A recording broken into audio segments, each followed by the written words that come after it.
Bonjour, je vous propose un exercice de reconnaissance des objets dans AutoCAD, la ligne, la polyligne, le cercle, comment cela fonctionne.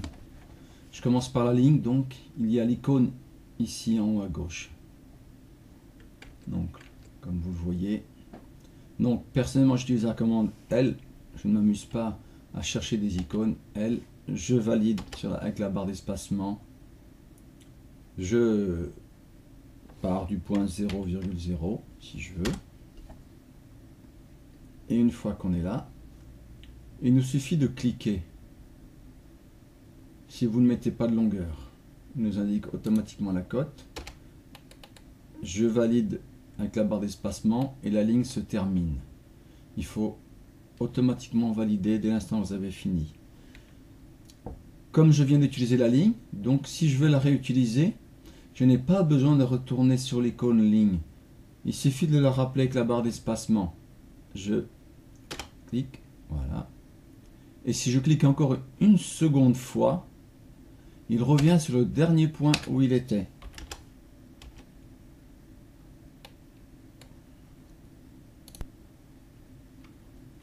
Pensez, ne vous amusez pas à viser l'horizontale comme ça, ce n'est pas juste, vous risquez de vous tromper régulièrement.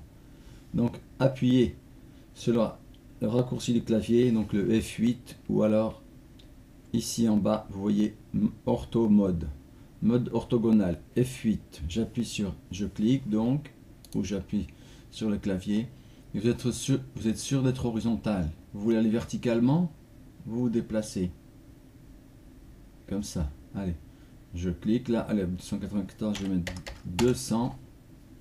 Si je veux un angle, j'enlève le mode orthogonal, donc avec F8, ou alors en désélectionnant l'orthomode ici. Alors, pour donner un angle, là on voit qu'il était écrit 22 degrés, c'est ce qu'il nous propose. Mais si on veut être certain de l'angle que l'on veut, sur le clavier, juste à côté de la touche Shift, il y a le signe supérieur ou inférieur. Donc si vous cliquez simplement dessus, si vous touchez, pardon, vous appuyez sur la touche, hop, vous voyez, il apparaît. Et là, il nous demande de mettre un angle. Allez, 25 degrés. Hop, voilà. Vous y êtes. Vous avez vu, je peux bouger. Je ne suis pas en mode orthogonal. Hein. Vous voyez bien, il n'est pas bleuté là. Et là, il n'y a plus qu'à donner la cote que l'on veut. Allez, 500. On reprend. Je reprends l'orthogonal. Je trace au hasard. Hein. Comme ça. Et si je veux revenir au départ, je fais clore. Bien sûr, il a pris le morceau là en compte. N'oubliez pas, tout ça, ce ne sont que des traits, des simples lignes. Donc, si je veux en faire une polyligne, par exemple pour travailler dans la 3D ou pour déplacer l'objet entièrement, sans avoir à sélectionner chacune ou à faire une fenêtre de capture, donc je vais juste vous rappeler que la capture, la fenêtre de capture, si vous cliquez de droite vers la gauche, ça n'a pas le même effet que de gauche à droite.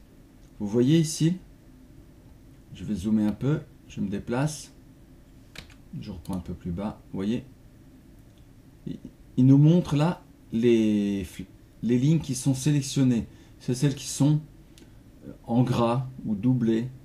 Vous voyez, hop, si je m'écarte de la verticale ici, là, elle n'est plus sélectionnée ni l'horizontale. Là, il prend les trois, regardez, hop, j'échappe. Et si je fais de gauche à droite, à peine je touche, il prend les trois. Je n'ai pas besoin de les englober jusqu'au bout. Donc là, si je m'arrête là, il va tout me sélectionner. Et pour faire une simple polyligne, il suffit d'appuyer sur la lettre J pour dire joindre J. Je valide avec la barre d'espacement. Voilà. Je sélectionne une ligne et vous avez une polyligne complète. Maintenant, si vous êtes trompé, vous pouvez soit annuler avec la commande U ou alors utiliser l'outil décomposer qui se trouve ici. Vous voyez, décomposer.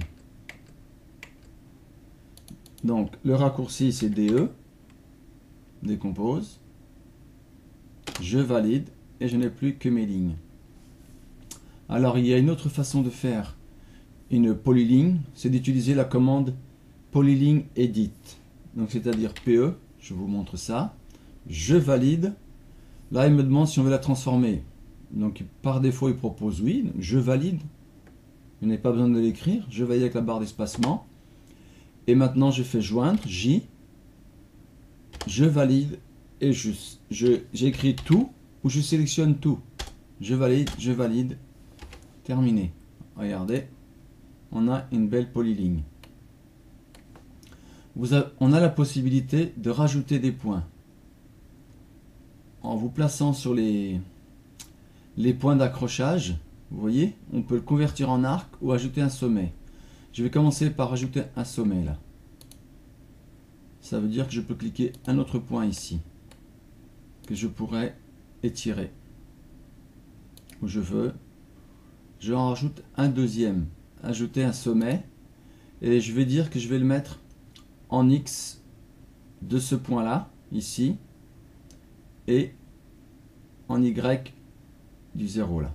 Alors, il faut appuyer sur la touche CTRL ou SHIFT, on fait un clic droit, et là je choisis le filtre de coordonnées.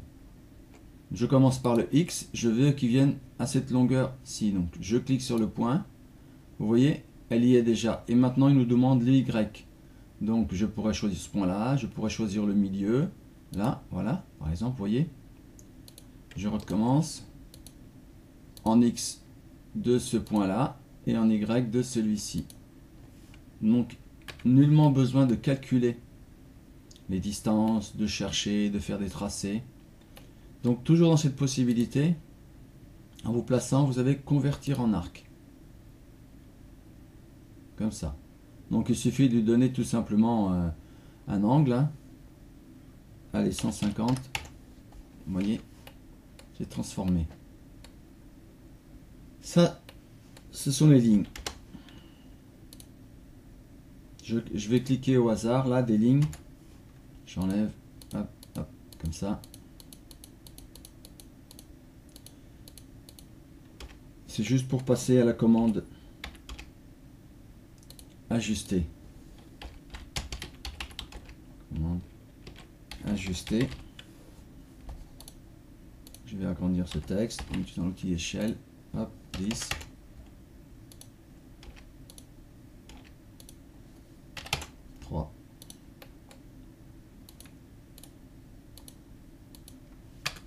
La commande ajuster, donc, on va la trouver bien sûr dans les icônes, ici. Hein. Alors, elle est là, vous voyez.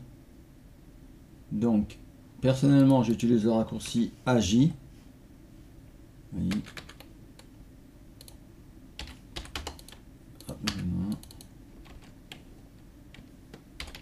Raccourci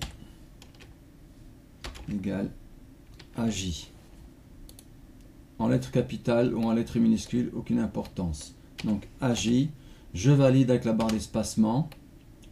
Et là, si je veux, je peux sélectionner une forme bien sûr. Donc ça veut dire que je vais découper tout ce qui dépasse à l'extérieur ou à l'intérieur, suivant ce que l'on a à faire. Je valide. On va dire que je pars sur l'extérieur. Je peux faire ça. Là, ici. Donc il restera un petit bout à l'intérieur. Celle-ci. Celle-ci. Voilà. Et maintenant, je rappelle ma commande, tout simplement. Je n'ai pas besoin de la retaper, je veux continuer. Donc, je rappelle avec la barre d'espacement. Et, deuxième solution, je valide une deuxième fois. On a toujours notre carré de sélection là. Ça veut dire que maintenant, je peux sélectionner toutes les lignes qui peuvent être ajustables. C'est-à-dire à l'intérieur, entre deux lignes. Là, ici, je peux faire ici par rapport à celle de droite et à celle qui est en oblique là. Allez, ici. Celle-ci, vous voyez, il ne propose rien. Parce que c'est une ligne entière, simple. Donc je peux cliquer partout où je veux. Celle-ci elle est seule, ça ne fonctionnera pas. Mais si je veux supprimer le bout, j'y vais. Là aussi. Alors, qu'est-ce que je peux encore? Celle-ci, elle peut partir. Voilà. Donc, la commande ajuster. Je valide une seconde fois et je clique sur tout ce que je peux supprimer. Voilà. Juste pour la ligne et la commande ajuster.